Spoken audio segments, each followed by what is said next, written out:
ಹೇಳಿಕೆ ಕೊಟ್ಟಿದ್ದಾರೆ. ನಾಯಕತ್ವ ಗಟ್ಟಿಯಾಗಿದೆ ಅಂತ ಹೇಳಿದ್ದಾರೆ. ನಾಯಕತ್ವ ವಿಚಾರ ಚರ್ಚೆ ಇಲ್ಲ ಅಂತ ಹೇಳಿದ್ದಾರೆ ಸರ್. ಎಲ್ರಿ ಐತೆ ಚರ್ಚೆ ಅಂದ್ರೆ ನಾಯಕತ್ವ ಬದಲಾವಣೆ ವಿಚಾರ ಚರ್ಚೆ ಎಲ್ಲೂ ಇಲ್ಲ ಅಂತ ಹೇಳಿದ್ದಾರೆ. ನಾನು ಮಾದೇವ ಕುಂದ್ರೆ ಉತ್ತರ ಕೊಡಕ್ಕೆ ನಾನು ತಯಾರಿಲ್ಲ, ಯಾರಿಗೂ ಉತ್ತರ ಕೊಡಕ್ಕೆ ನಾನು ತಯಾರಿಲ್ಲ.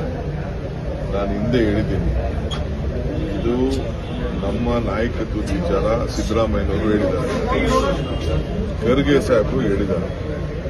ಇದು ನಾನು ಸಿದ್ದರಾಮಯ್ಯನವರು ಮತ್ತು ಹೈಕಮಾಂಡ್ ನಾವೆಲ್ಲ ಸೇರಿ ತೆಗೆದುಕೊಂಡಿರುವಂತ ಒಂದು ತೀರ್ಮಾನ. ಆ ತೀರ್ಮಾನ ಏನಿದೆ ಅಂದ್ರೆ ಟೈಮ್ ಬಂದಾಗ ಉತ್ತರ ಸಿಗ್ತದೆ.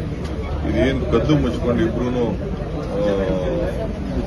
ಹುಟ್ಟು ವ್ಯವಹಾರ ಏನಿಲ್ಲ. ಇದು ಸಿದ್ದರಾಮಯ್ಯನವರೇ ಟೈಮಲ್ಲಿ ಏನು ಅದಕ್ಕೆ ಉತ್ತರ ಹೇಳಬೇಕು ಅದನ್ನ ಜನಕ್ಕೆ, ರಾಜ್ಯದ ಜನಕ್ಕೆ ಸಂದೇಶ ಕೊಡ್ತಾರೆ. ಸರ್, ಹೈಕಮಾಂಡ್ ಸಮ್ಮುಖದಲ್ಲಿ ಚರ್ಚೆ ಆಗಿದೆ ಸರ್. ಇದು ನಾನು ಇದನ್ನ ನಿಮಗೆಲ್ಲ ಉತ್ತರ ಕೊಡ್ತಾ ಇದ್ದಾರೆ. ನಾನೇನು ಹೇಳಬೇಕು ಅಷ್ಟು ಹೇಳ್ತಾ ಇದ್ದೀನಿ.